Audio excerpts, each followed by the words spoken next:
ప్రశాంతంగా 5 నిమిషాలు 10 నిమిషాలు ధ్యానం చేసుకుంటే చక్క రోజు చేసుకోవాలనిపిస్తుంది. అవునా గారు? అవును. కాసేపు 5 నిమిషాలు దొరికితే ధ్యానంలో ఉందాం అనిపిస్తుంది. గంటలు గంటలు ధ్యానం చేయాలంటే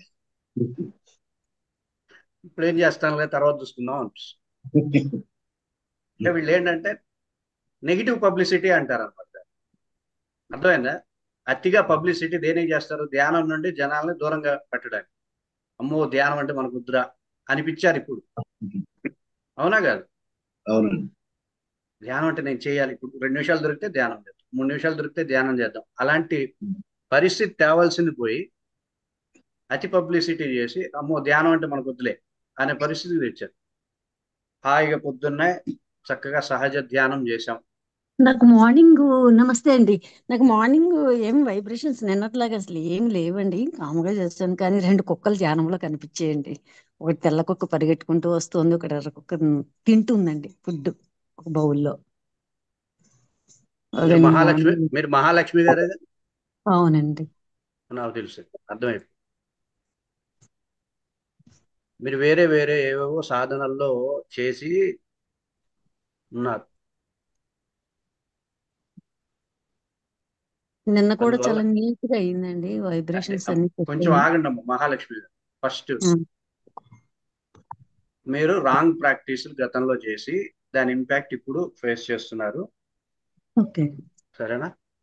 కాస్త ధ్యానం గురించి పూర్తిగా తెలుసుకొని చక్కగా స్పష్టంగా సాధన చేసి కొంచెం మీరు ఇంకా మారాలి, ఇంకా పూర్తి స్థాయిలో మారాలి. అది ఇంకా గురూజీ, ఇంకా అమ్మా నాకు ధ్యానం చేసేటప్పుడు ఏనుగు కనపడుతుంది నాకు. మీకు ఒక విషయం చెప్తా, ఒక క్లారిటీ కావాలి అందరికి. అవునా? ఇప్పుడు ఇక్కడ కూర్చున్న వాళ్ళలో 60 మంది ఉంటే 60 మందికి ఒకళ్ళ కుక్కలు కనపడుతున్నాయి, ఒకళ్ళకి పందులు కనపడుతున్నాయి అనగానే ఏమో మనకు కూడా ఇవి కనపడాలేమో, అది రాంగ్ ప్రాక్టీస్. ధ్యానం అంటే ఎలా ఉంటుందంటే సుఖ నిద్ర లాగా ఉంటుంది. ఎలా ఉంటుంది? సుఖ నిద్రలా. సుఖ నిద్ర పోతే ఎలా ఉంటుంది? మీకు కళలు గుర్తుంటాయా? ఏం గుర్తుంది? ఏమి గుర్తుండవు, కానీ ఒక యాక్టివ్నెస్, మనకి తెలియని యాక్టివ్నెస్ మనతో పాటు ఉందా అనిపిస్తుంది. అది ధ్యానం చేస్తే కలగాల్సి. అర్థమైందా? ఈ యూట్యూబ్ ఛానల్లో చూసేసేసి వీడియోలు చూసేసి అవి కనపడుతున్నాయి, అవి కనపడుతున్నాయి, నెంబర్లు కనపడుతున్నాయి, ఇది రాంగ్ ప్రాక్టీసులు. అవి అంత ఆరోగ్యకరమైనవి కాదు. అర్థమైనా? మీరు సరిగ్గా మెడిటేషన్ చేయట్లేదు. ఇద్దరు మన గ్రూప్ కళలు లో కూడా ఇద్దరున్నారు. కనిపిస్తున్నాయి. అదే అదే ఇప్పుడు చెప్పింది అది. అదే రామాయణం అంతా ఇద్దరు గురించి. మీరు రాంగ్ ప్రాక్టీసులు చేసి చేసి ఇప్పుడు సరిగ్గా చేయలేకపోతున్నారు. కొంచెం స్పష్టంగా విని జాగ్రత్తగా మారాలి. మీరు ఇంకా డెవలప్ అవ్వాలి, చక్కగా చేంజ్ అవుతూ ఒక స్పష్టమైనటువంటి ధ్యాన పద్ధతిలో మనం రావాలి. అర్థమైందండి? హ్యాపీగా ఉండాలి, ఆనందంగా ఉండాలి, ఆనందం రావాలి ధ్యానంలో, అంతే. ఇంకేం రాకూడదు. కలర్స్ కనపడితేనో లేకపోతే కుక్కలు పందులు, ఇది కాదు. అర్థమైందా? లోపల ఆ బ్యాడ్ ప్రాక్టీసులు ఉంటాయి చూసారా, నెగిటివ్ ప్రాక్టీసులు చేసి చేసి. మీకు ఒక విషయం చెప్పమంటారా? నాకు పర్సన్ తెలుసు. ఏమయ్యా పండ్ల రసాలు తాగితే మంచి హెల్త్ వస్తుంది కదా, పండ్ల రసాలు తాగు అంటే నాకు పండ్ల రసాలు పడవయా అంటాడు. విన్నారా ఎప్పుడైనా అలాంటి వాళ్ళని చూసారా? వాళ్ళు పడవు పండ్ల రసాలు, కాస్త హెల్తీ ఫుడ్ వాళ్ళకి తినబుద్ధి కాదు, రుచించదు. ఎందుకు? లోపల ఆ నెగిటివ్ వ్యవస్థ ఉన్నప్పుడు హెల్దీ అంశాలని శరీరం తీసుకోవడానికి ఇష్టపడదు.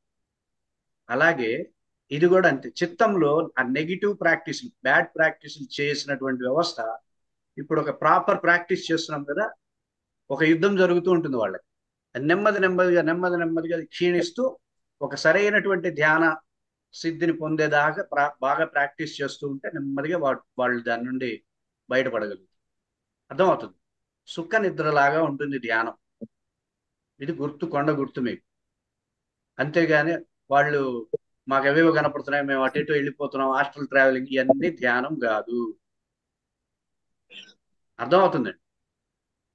ధ్యానం అంటే చక్కటి సుఖ నిద్రమ్మ. మంచిగా తిని చక్కగా నిద్రపోతారు చూసారా ఉరకబెట్టి, అది లేచాక ఎట్లా ఉంటుందో అట్లా 2-3 నిమిషాలకే రావాలి మనకి. అర్థమైంది? మనకి ఇంకేందో ధ్యానం చేసేసాం, అవేవో కలిగినాయి, ఇదేదో అయింది, ఏముండదు. దాని యాక్టివ్నెస్ 24 గంటలు ఉండాలి. ధ్యానం చేసుకోవాలి అనే స్పృహ ఎప్పుడు వస్తుంది? ఒక నిమిషం కలిగింది, కాసేపు ధ్యానం చేద్దాం. ఒక 2 నిమిషాలు టైం వచ్చింది, కాసేపు ధ్యానం చేద్దాం. ఒక 3 నిమిషాలు టైం ఉంది కదా, కాసేపు ధ్యానం చేద్దాం. కాసేపు కళ్ళు మూసుకున్నట్లు అర్థమవుతుంది. ఇది రావాలి. అంతేగాని అవేవో కనపడుతున్నాయి, ఇవేవో కనపడుతున్నాయి అనేటటువంటి వ్యవస్థ రాంగ్ ప్రాక్టీసు. మీరు ధ్యానం తప్పుగా చేస్తున్నారు.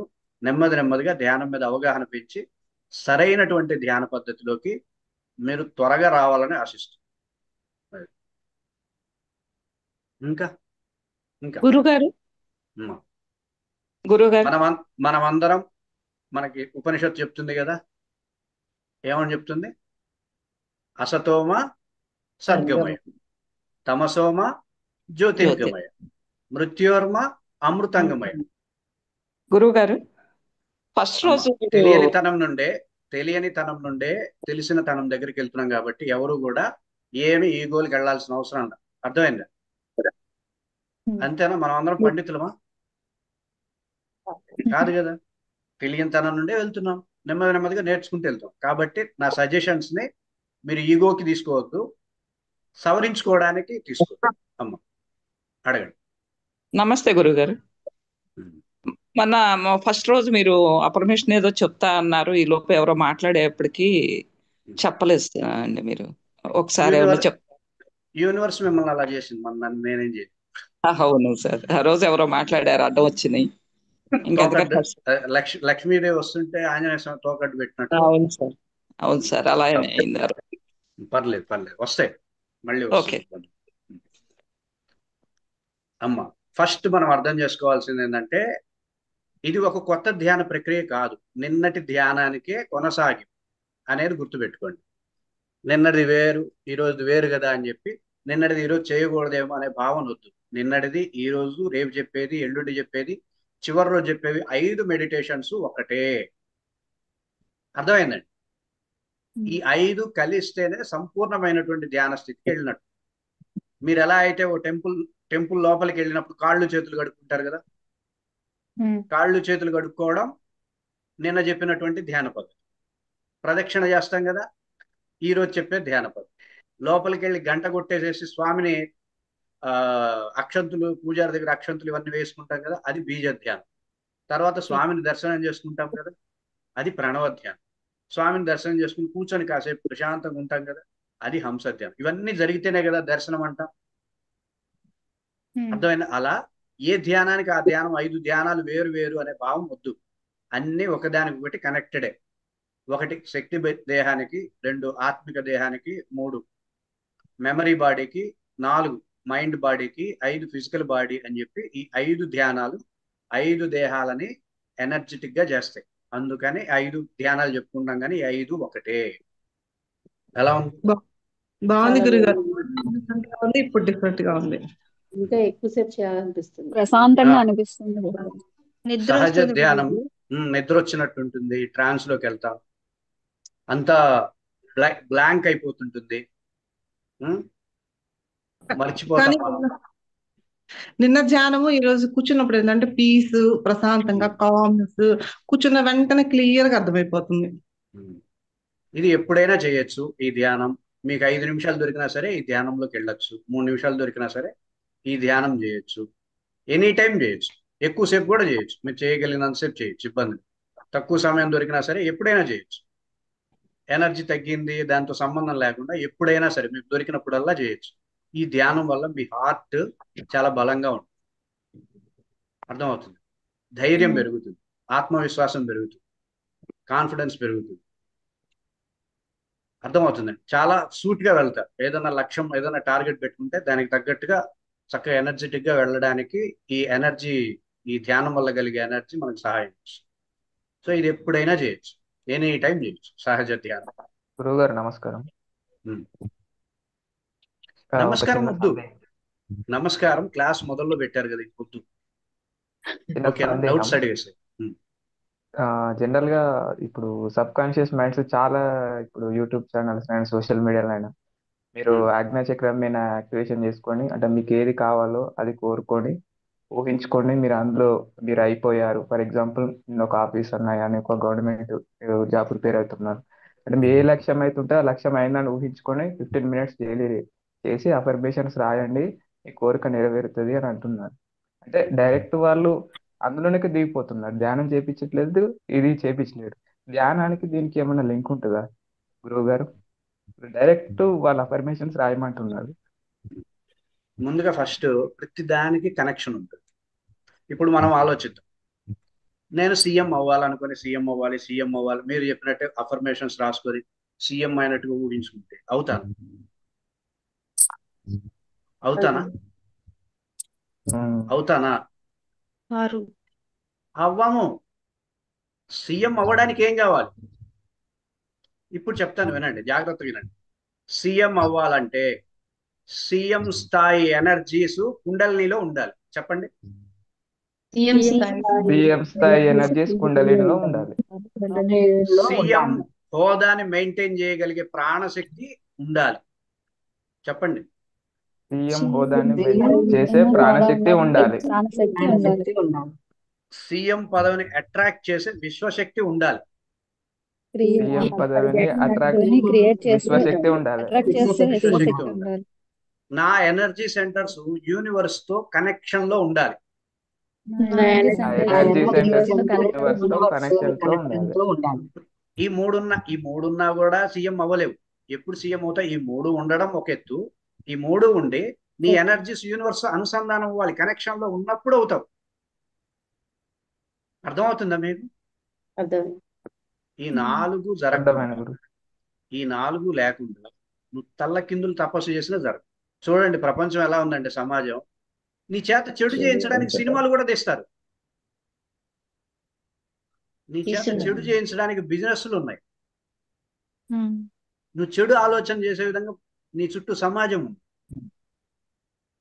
నిరంతరం నువ్వు ఫోర్స్డ్ అనమాట, చెడు వైపే ప్రయాణించడానికి ఫోర్స్ నెట్టివేస్తున్నట్టుగా వ్యవస్థలన్నీ ఉన్నప్పుడు నీ పిల్లల్ని రక్షించేది ఒక్క శక్తి మాత్రమే. అది మీరు అందివ్వలేకపోతే వాళ్ళని మీరు ఎలానూ రక్షించలేరు. అర్థమవుతుంది? ఎనర్జీస్ ఇవ్వండి మీ పిల్లలకి. ఇక కుండలిని శక్తి ఎలా ఉంటుంది? క్రియాయోగం నేర్చుకునే ఏ పిల్లవాడు కూడా తల్లిదండ్రుల్ని, గురువుని, సృష్టిని, దైవాన్ని ఏ స్థాయిలో గౌరవించాలో ఆ స్థాయిలో గౌరవిస్తాడు. వాడికి చెప్పాల్సిన పనిలే, ధర్మశాస్త్రం చెప్పక్కల, మాతృదేవోభవ ఏం చెప్పక్కల. వాడికి తెలుసు ఎలా గౌరవించాలి సృష్టిని, ఎలా తల్లిని గౌరవించాలి, ఎలా తండ్రిని గౌరవించాలి, ఎలా గురువుని గౌరవించాలి, ఎలా దైవాన్ని మనం అందుకోవాలి. ఇవన్నీ వాడికి సహజ సిద్ధంగా వస్తాయి. అర్థమవుతుందండి? అర్థమైందా? గురువు అనగానే జుట్లు పెంచేసుకుని గడ్డాలు పెంచుకొని వయసు అయిపోయి అట్లుంటేనే నా గురువు. ఎలా ఉన్నా తల్లిని గౌరవించాలి, ఎలా ఉన్నా తండ్రిని ఎట్లా గౌరవిస్తావు, ఎలా ఉన్నా గురువు అంటే గురువుని గౌరవించాలంతే. అర్థమైందా? సృష్టిని గౌరవించాలి, దైవాన్ని గౌరవించాలి, నిన్ను ప్రేమించుకోవాలి.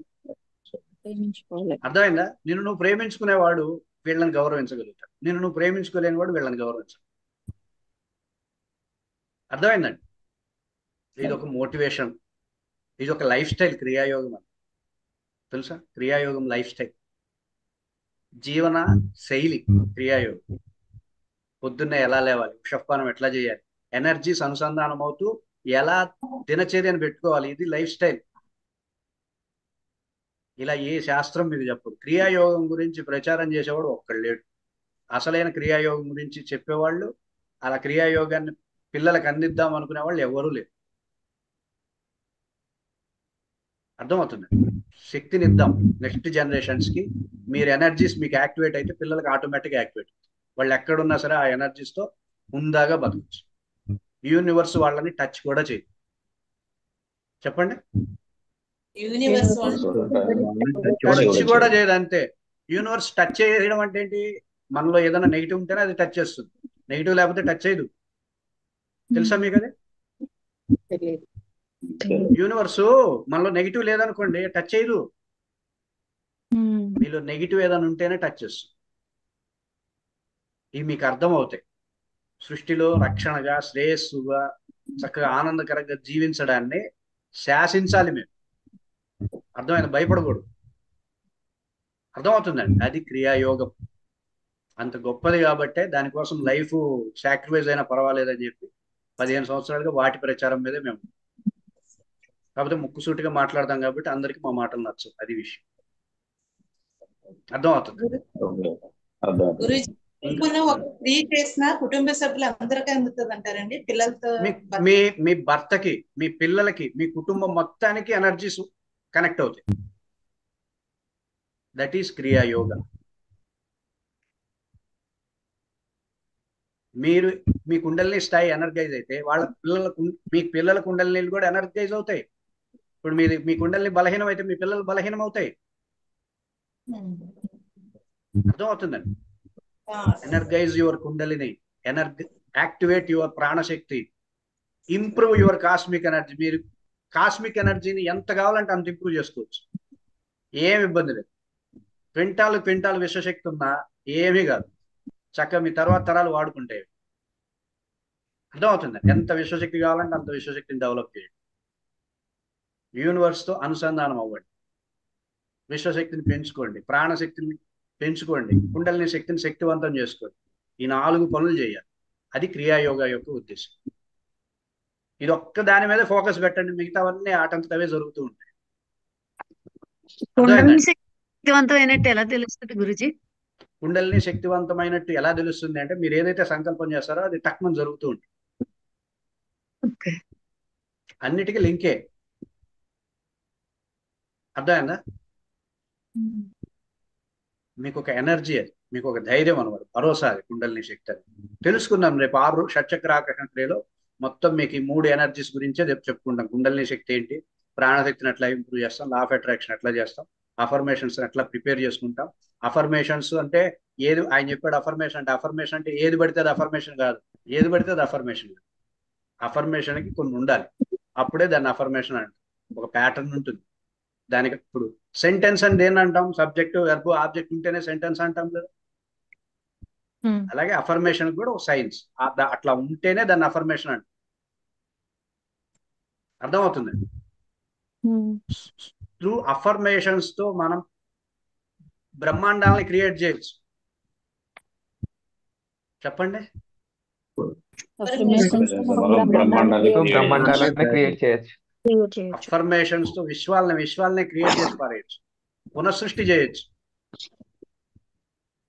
అదేంటండి, ఏ కాన్ఫిడెన్స్ తో చెప్తున్నారు అట్లా? మీరు ఏదనుకుంటే అది సాధించవచ్చు అఫర్మేషన్స్ తో. మీకు తెలియాలి, కాకపోతే సైన్స్ తెలియాలి. అర్థమవుతుందండి? అఫర్మేషన్ అనేది నెంబర్ 1 ప్రాక్టీస్ అన్నిటికంటే. అందుకే అఫర్మేషన్ గొప్పదనే మన వాళ్ళు నామజపం గొప్పది అని చెప్తున్నారు. అర్థమవుతుంది? భగవద్గీతలో ఉండే శ్లోకాలన్నీ అఫర్మేషన్స్. అందుకే చాలా ఇంపాక్ట్ కలిగిస్తాయి మనిషికి. సో అఫర్మేషన్ అనేది సైన్స్ ప్రకారం మీరు అఫర్మేషన్స్ ఫోకస్ చేస్తే, అఫర్మేషన్ సైన్స్ లో మీకు అది అర్థమైతే, మీరు everything you can attract everything.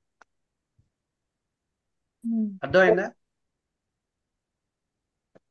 So Kriya Yoga నేర్చుకోండి. క్రియాయోగాని పూర్తిగా అందుకుంటే మనం దాన్ని లైఫ్ స్టైల్గా వాడుకోవచ్చు, చక్కగా ఆనందంగా జీవించవచ్చు. అర్థమైందండి? ఏ లోటు లేకుండా, ఏ వెల్తీ లేకుండా హ్యాపీగా ఉండొచ్చు మీరు, మీ తర్వాత జనరేషన్స్, మీ తర్వాత వ్యవస్థ. అర్థమైందా? నేను మాటలు చెప్పేవాడినా చేతులు కూడా ఉంటాయా నాకు?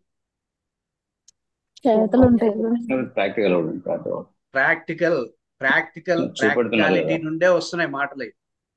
అర్థమవుతుందండి? మనమేమి ఆకాశానికి నిత్యం లేయట్లా. మనం మానవ జన్మ కదా మనం. అవునా కదా?